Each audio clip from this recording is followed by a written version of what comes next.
Hello, and welcome to our channel. Today, we're going to be talking about one of the most common struggles we all face, breaking bad habits. Whether it's biting your nails, procrastinating, or overeating, bad habits can hold us back from reaching our full potential. But the good news is, there's a lot of science and research behind why we form bad habits and how we can break them. In this video, we'll be sharing some of the most effective strategies for breaking bad habits, backed by science. Before we dive into the strategies for breaking bad habits, let's take a look at the science behind why we form habits in the first place. Habits are formed when our brains create a neural pathway for a specific behavior, making it easier to repeat that behavior in the future. This is why habits can feel so hard to break. Our brains have created a default path for that behavior. But understanding the science of habits is also key to breaking them.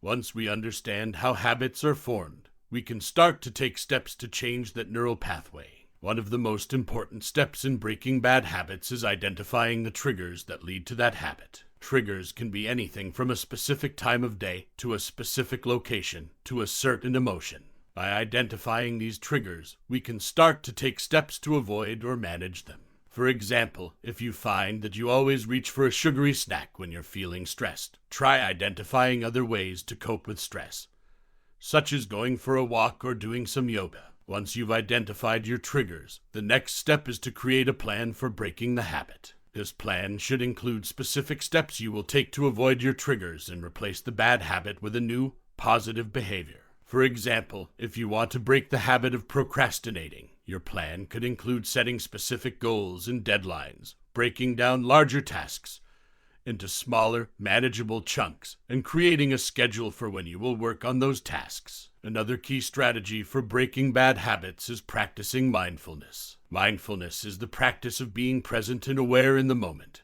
and can help us to be more aware of our thoughts, feelings, and behaviors. When we're mindful, we're more likely to be aware of when a bad habit is starting to take hold, and can take steps to interrupt that habit before it becomes ingrained. Breaking bad habits can be challenging, but by understanding the science behind habits, identifying our triggers, creating a plan, and practicing mindfulness, we can start to make real progress. Remember, change doesn't happen overnight, but with persistence and dedication, you can break those bad habits and reach your full potential. Thanks for watching, and we'll see you in the next video.